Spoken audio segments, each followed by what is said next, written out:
How can we ensure we actually remember our book insights? How can we apply and communicate our learnings? How can we make reading fun? These are the questions I had 5 years ago when I first got back into reading. And you might be wondering, why in goodness gracious would we need to learn how to read? You learned how to do that before you learned how to ride a bike. And these are valid concerns.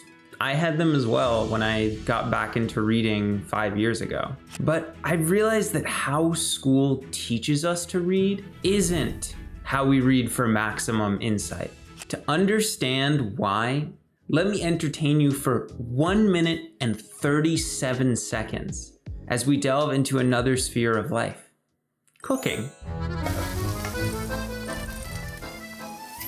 In 2004, Chef Thomas Keller said, "Salt is the new olive oil." Seems like a ridiculous claim. How could salt, the most fundamental ingredient of every dish, be put on such a high pedestal? Many other chefs thought the same, but Keller thought different. He believed most chefs were salting incorrectly. Most chefs believed salting was only something you did after a meal. That was it. But Keller had been experimenting with salting during different parts of the cooking process.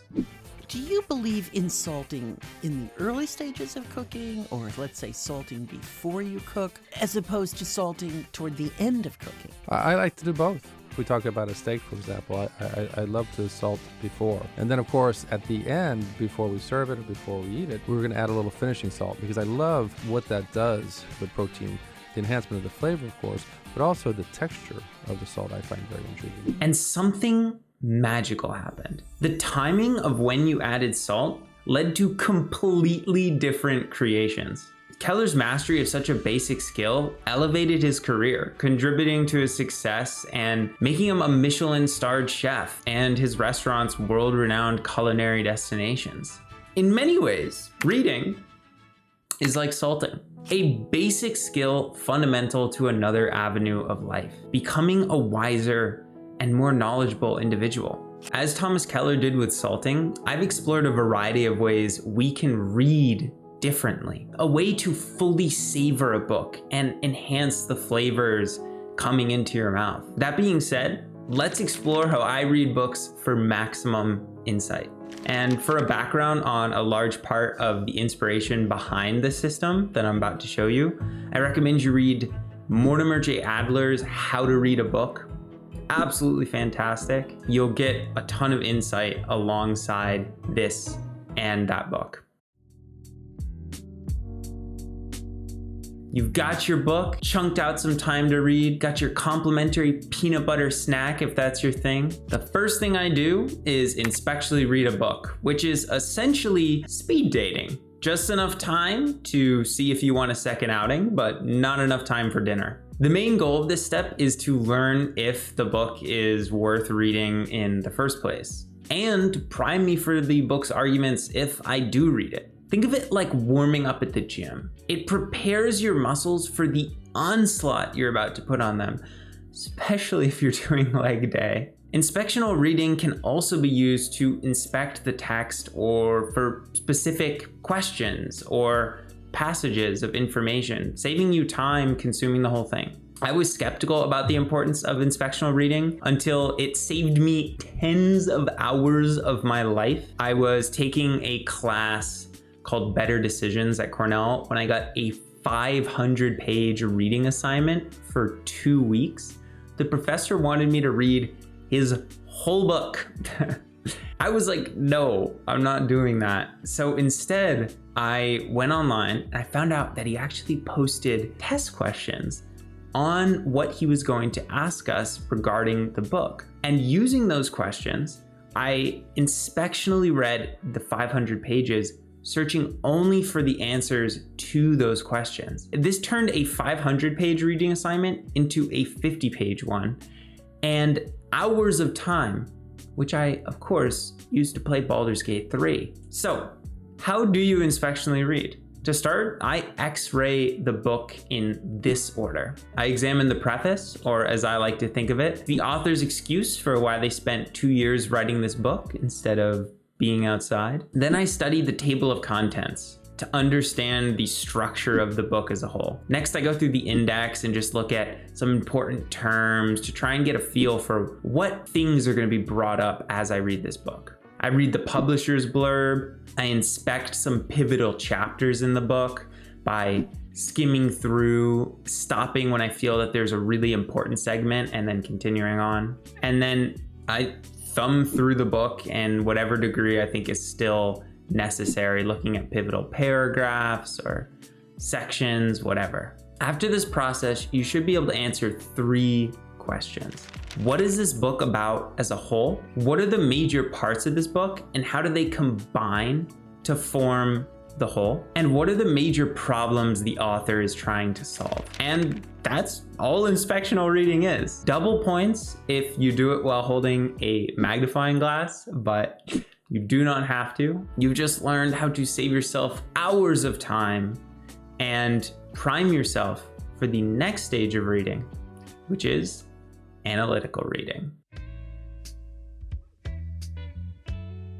Analytical reading is reading to deeply analyze a book. You may think you already do this when you read, but analytical reading isn't a simple act of just reading straight through a book. It involves asking deep analytical questions. Questions which, without, we wouldn't have The Legend of Zelda: Breath of the Wild.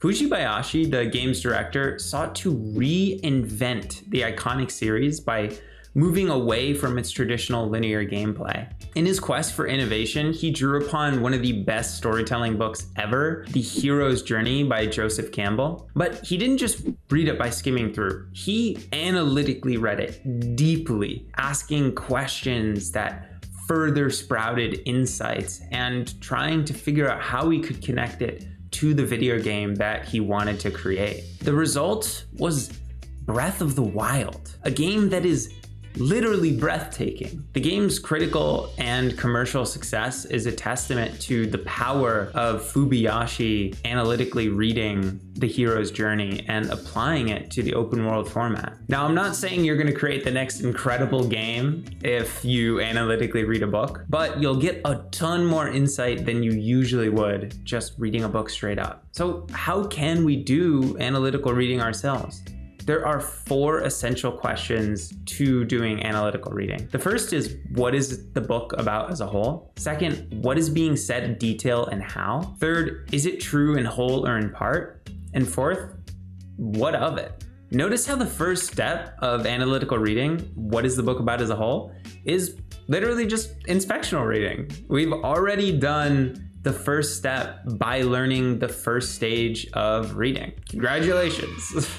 The second stage of analytical reading involves determining the book's arguments and their relation to each other to make up the whole. So while you're reading each chapter of the book, ask yourself questions like, what is the author saying here? What does this remind me of? What does this connect to? Will this look good on my bookshelf next to all the other unread books? I like jotting notes in the margins or writing notes on Kindle that highlight my answer to this question while reading. That's one of the reasons I like ebooks so much, is the note-taking process is so seamless, but you can use whatever physical note-taking, even Audible if you want. The third stage of analytical reading involves asking if the book is true in whole or in part. There are 4 things you can say to criticize an author. The author is uninformed, the author is misinformed, the author commits argumentative fallacies, or the author's analysis is incomplete. If we claim the author is uninformed, we believe they don't have all the information necessary to create the correct argument. If they had more information, they might consider a different analysis. If we claim the author is misinformed, we believe some of their evidence is false. If they had true evidence, then they might have come to different conclusions as well. If we claim the author commits argumentative fallacies, they must commit one or more fallacies like straw manning, ad hominems, and more. And finally, if we claim the author's analysis is incomplete, we suggest that they haven't addressed all initial problems, they haven't fully utilized their resources, they've overlooked potential implications and ramifications, or they miss crucial distinctions relevant to their objective. If you can't criticize an author in one of these ways, there is nothing you can do aside from say they're right. You can't say, I see nothing wrong with your argument and still disagree. Fortunately, it doesn't work like that. Finally, the fourth and last stage of analytical reading is asking, what of it? What was the point of reading the book? What value does it give to you or the world? This will be highly subjective, and hopefully you began asking this question even before you started reading the book. But a few questions I like to ask myself while I'm reading are, can I apply this to a project in my life? Could this improve my health, work, or relationships? How can this help me follow my values? Is there someone who might resonate with this book? Analytical reading a book is time consuming. But a year later, when you can still talk about the book with some pizzazz, you'll realize that it was all worth it. And if you still can't remember the book, you can always use it as a way too expensive doorstop. Step 3 is to create linked book notes. I personally use the linked-based note-taking app Obsidian, but you can use anything you want as long as you have the linking principles in mind. It could be paper, it could be a linked note-taking app like Roam Research or Obsidian or Logseek. Point is that you can link. Most people, if they even read, don't put an effort into connecting their book insights. Linked book note-taking gives us the power to put books in conversation with each other. No, not literally having them talk to each other, but linking their ideas together to form entirely new insights. I know the power of this connection because it helped me navigate my video game addiction. In middle and high school, I used to play video games like Minecraft, Terraria, Civ 6, all of the time. School wasn't nearly as fun as video games in comparison. But through reading books like Actionable Gamification, Super Better, Reality is Broken, and connecting them together using linked book note-taking, I came to a new question that fascinated me. How could I make real life the most fun game imaginable? Rather than coming to games for escape, I started coming to them with an analytic lens. What makes them so fun, engaging, and motivating? I learned about self-determination theory, the octalysis framework, and flow theory. Slowly, I started applying these insights to my real life. My video game addiction stopped being an issue because real life became more fun than they could ever be. And it all came from simple connection. The next idea is crucial. There are no rigid disciplines in the universe, only concepts. All disciplines, biology, neuroanatomy, behavioral statistics, American history, etc., they're just highly related concepts linked together. It's through the linking of these highly related concepts that your knowledge starts to grow. Your knowledge becomes more than the sum of its parts. Think of your book insights as Lego bricks. When you read 5 books in isolation, you can only build a dinky little house. But when you read 5 books with a linked reading mindset, you can build a massive castle or city complex. And then think, what about reading over a lifetime? You could build an entire world. This is reading at its best. So keeping that in mind, how do you create linked book notes? Once I have my highlights in my note-taking app or physical book in front of me, I'm ready to take linked book notes. I usually create them in the few days or weeks after reading a book when the insights are most in my mind. And when I'm ready to go, I go into the book note and I put in this book summary template at the top. I'm going to flash it on screen. You can find the template in the description below. I'll have it right at the top. And then once I have that in my book note, I follow these 3 steps for creating my linked book notes. Step 1 is to read through your highlights and annotations. Step 2 is to create linked book notes with free writing, RRR, and the idea compass. And step 3 is to fill out the book summary template. So step 1, read through your highlights and annotations. This helps you recontextualize yourself with the book and primes you for creating linked book notes. Step 2 is to create linked book notes with free writing RRR and the idea compass. For the most part, you can be free as a pirate when creating your linked book notes, but I have to adopt the school teacher hat for just like 20 seconds or so and tell you about one principle that you have to follow. Automaticity. Automaticity. Wow, that's a hard word to say. Automaticity. Automaticity states one idea should form the emphasis of the note, and the other ideas are background, contextual, or supporting evidence. This means they can actually be quite large, but they focus on one idea. Think of your book notes like a spice rack. Each note should focus on one core idea, like each spice should have one core spice. So you can easily combine them to create new insights and flavors. If you cram too many ideas into one note or accidentally put too many spices in one jar, it becomes a confusing mix, which makes it harder to find and use the right ingredients when you're connecting ideas. Keeping your notes atomic ensures clarity and helps you build more effective creative thoughts. Keeping this in mind, there are 3 methods I use to create my linked book notes: free writing, RRR, and the idea compass.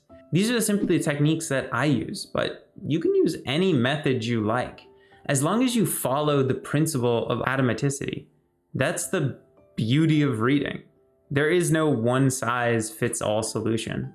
You can create your own practice. So if you want to see those 3 methods to create linked book notes in more depth, you can check out my video outlining them up above, but by no means do you have to use those methods. For the purposes of this video, I'm going to show you one linked book note I created from the book Glued to Games, so you can get an idea of what they look like, but I encourage you to practice yourself. Here's a note I wrote called "Games are incredible at fostering the flow state." You can read it right up above. You can see it connects the flow state with the Goldilocks zone and the book. Notice how it focuses on one idea, that games are incredible at fostering the flow state, but links to my ideas on flow. I reference the book notes at the bottom so that I know where the ideas originated, and if I ever write about them or talk about them in a video, then I'll know where they came from. I do this with all of the ideas that I find important in a book. And by the end of this process, I have a whole bunch of books. Here are just a few of my linked book notes from Behave by Robert Sapolsky. Imagine you have this many insights with every book you read. And as you read more books, your insights compound into a Lego brick empire. Insane. Once you've created all of your linked book notes, it's time to fill out the book summary template, which is simply a summary of the book in 3 sentences. It's more for your future self than anything else, so that they can recontextualize themselves with the book when they want to. How did you think and feel about the book? If you didn't like something, bash it in. Or be nice. Who else should read the book? This will give you ideas for people you might consider gifting the book to. How did the book change you? Do you see the world any differently now? Did you apply or want to apply anything from the book? And finally, what are your top 3 quotes? Here's what the process looked like for Behave.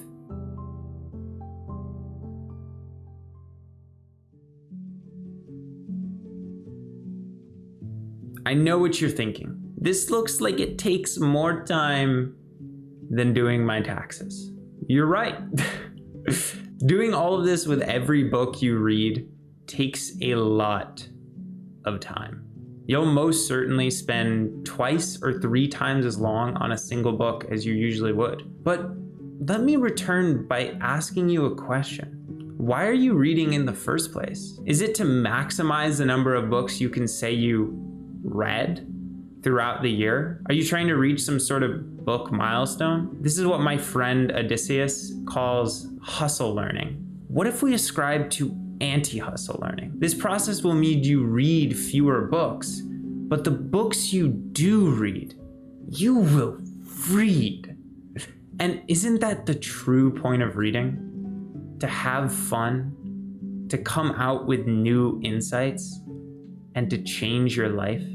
If you like this video, you should check out Self-Learning Quest, which is a free course that helps video gamers make self-learning outside work and school the ultimate game by combining gamification with science-based meta-learning techniques. You'll learn to stay focused, maintain motivation, and learn faster outside work over 5 days. The average person spends 2/3 of their life outside work. Who could you be if you used even 10% of that for learning? If you want to check out that course, you can find it in the description below. As always, have a fantastic rest of your day.